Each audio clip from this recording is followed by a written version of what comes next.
Hello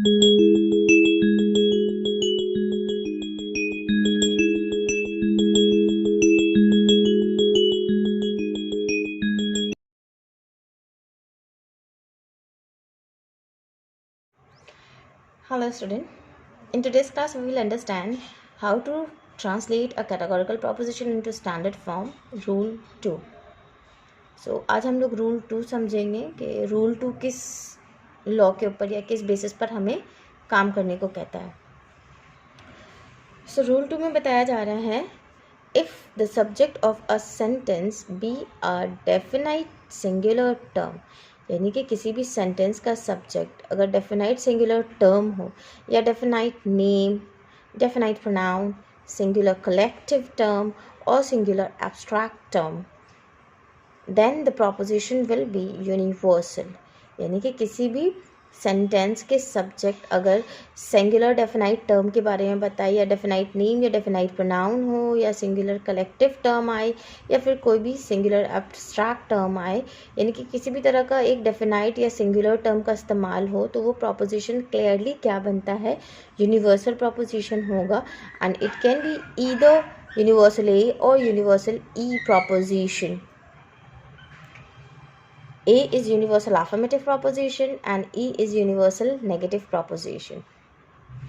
तो यानी कि कोई भी सेंटेंस में अगर दिया हुआ कोई भी सेंटेंस में अगर सब्जेक्ट किसी भी पर्टिकुलर या किसी भी डेफिनाइट यानी कि किसी भी ख़ास और मखसूस नाम के बारे में हो, तो किसी भी पर्टिकुलर टर्म के बारे में डिस्कस करें या पर्टिकुलर नाउन हो, प्रोनाउन हो, किसी भी पर्टिकुलर चीज़ के ऊपर अगर डिस्कशन हो, बात हो, तो उस सेंटेंस को हमें यूनिवर्सल प्रोपोजिशन बनाना है. लेकिन इस यूनिवर्सल प्रोपोजिशन के दो ही प्रोपोजिशन होते हैं, यूनिवर्सल अफर्मेटिव होता है और यूनिवर्सल नेगेटिव होता है.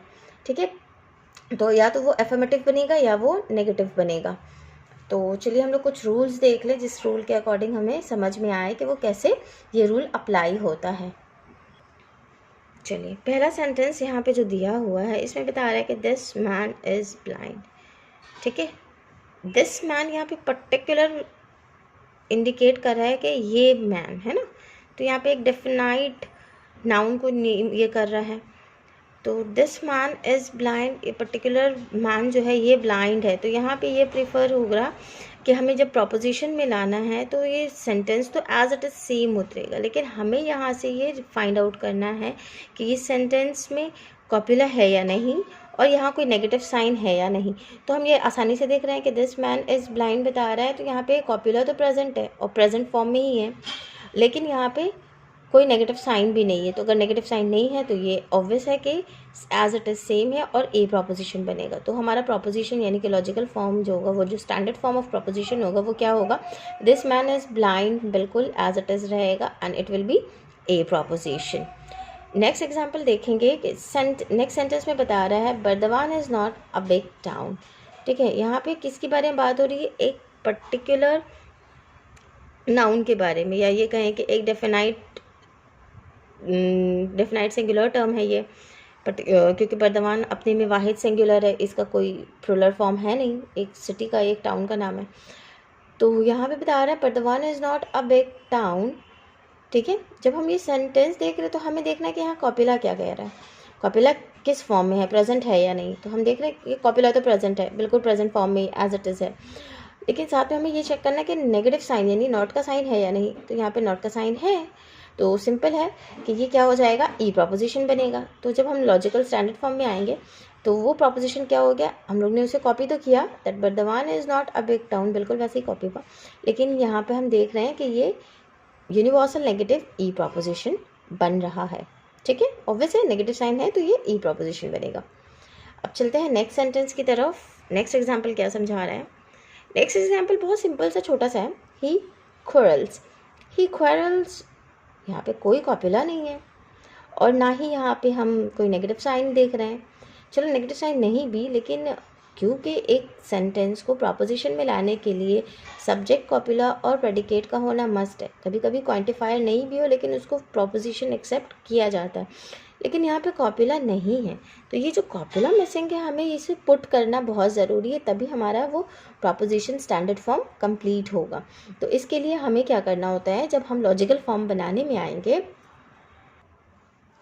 तो हमें ये ध्यान रखना है कि हम ये यहाँ पे कॉपिला कैसे ला रहे हैं।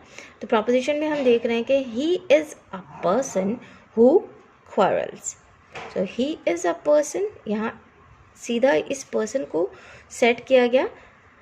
तो ये पर्सन कैसे सेट हुआ, यहाँ पे जिस प्रोनाउन के बारे में बात हो रही है, ही एक प्रोनाउन है, ठीक है। तो ही के बारे में बात हो रही है, तो ऑब्वियसली ये ही है तो एक लिविंग बीइंग है, मेल है, तो इसलिए पर्सन आ गया यहाँ पे। So he is a person who quarrels. तो इस तरह he subject, is copula, a person who quarrels, ये हमारा पूरा का पूरा प्रेडिकेट बन गया। तो इस तरह, क्योंकि यहाँ नेगेटिव साइन था नहीं तो हमें प्रोपोजिशन में भी नेगेटिव साइन लाना नहीं है। तो इस तरह हमने इस सेंटेंस को सेट किया और ऑब्वियस है ये सेंटेंस क्या बना, यूनिवर्सल अफर्मेटिव ए प्रोपोजिशन बना। अब चलते हैं एक और एग्जाम्पल, फोर्थ एग्जाम्पल को समझने के लिए। फोर्थ एग्जाम्पल में क्या बताया जा रहा है कि selfishness is not a virtue. Selfishness जो है वो एक वर्च्यू नहीं है। तो सेल्फिशनेस हम देख ले, ये हमारे सब्जेक्ट की जगह पे है, लेकिन सेल्फिशनेस है क्या। सेल्फिशनेस जो है वो एक एब्स्ट्रैक्ट नाउन है, ठीक है, और एक पर्टिकुलर डेफिनाइट का या फिर सिंगुलर एब्स्ट्रैक्ट नाउन है। सेल्फिशनेस के बारे में बात हो रही है। Selfishness is not a virtue, यहाँ पे कॉपुला भी है और नॉट का साइन भी है, तो बड़ी आसानी से हम इसे जब स्टैंडर्ड फॉर्म में लाएंगे तो हम इसे आसानी से ट्रांसलेट कर सकते हैं कि selfishness is not a virtue is universal negative E proposition. Next example बता रहा है Indian army is dutiful. Indian army जो है वो बहुत ही ड्यूटीफुल है।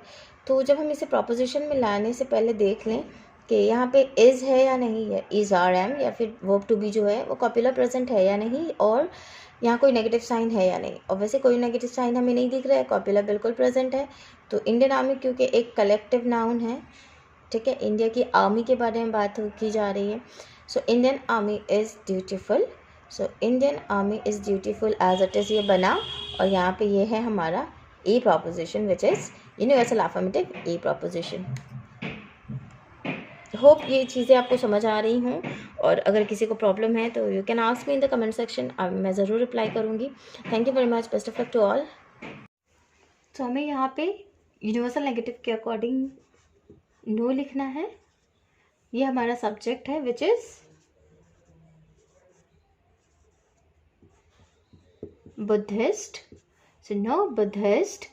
अब हमें यहाँ कॉपुला सेट करना है, ठीक है। तो हमें कॉपुला, क्योंकि ये पूरा का पूरा जो नॉट बिलीव इन गॉड, ये हमारा पूरा प्रेडिकेट टर्म है, लेकिन हमें यहाँ पे अब कॉपुला पुट करने के लिए यहाँ पे सेट करना पड़ता है। So no Buddhist are person who do not believe in God.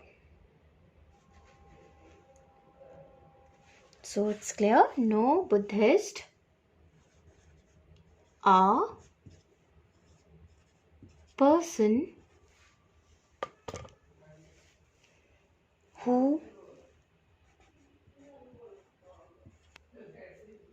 ये पूरा हमारा प्रेडिकेट टर्म है। सो who do not believe in God, who do not believe in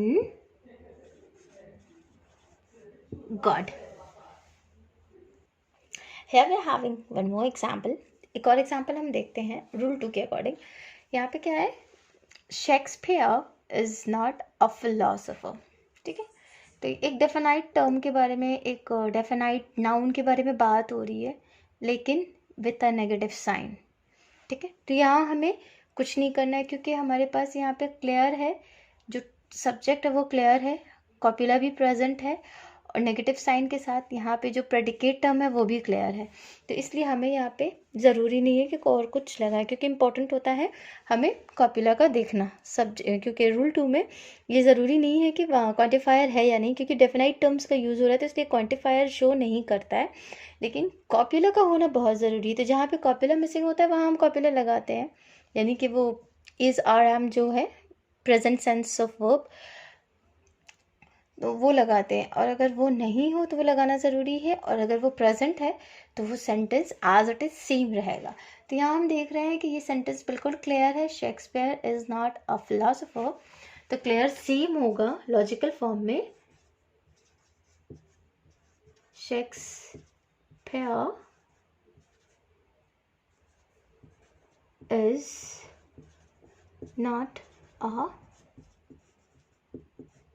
philosopher। ये आपका लॉजिकल फॉर्म हो गया। होप रूल 2 भी आपको क्लियर समझ में आया होगा। नेक्स्ट क्लास में हम लोग रूल 3 को अच्छे से समझेंगे।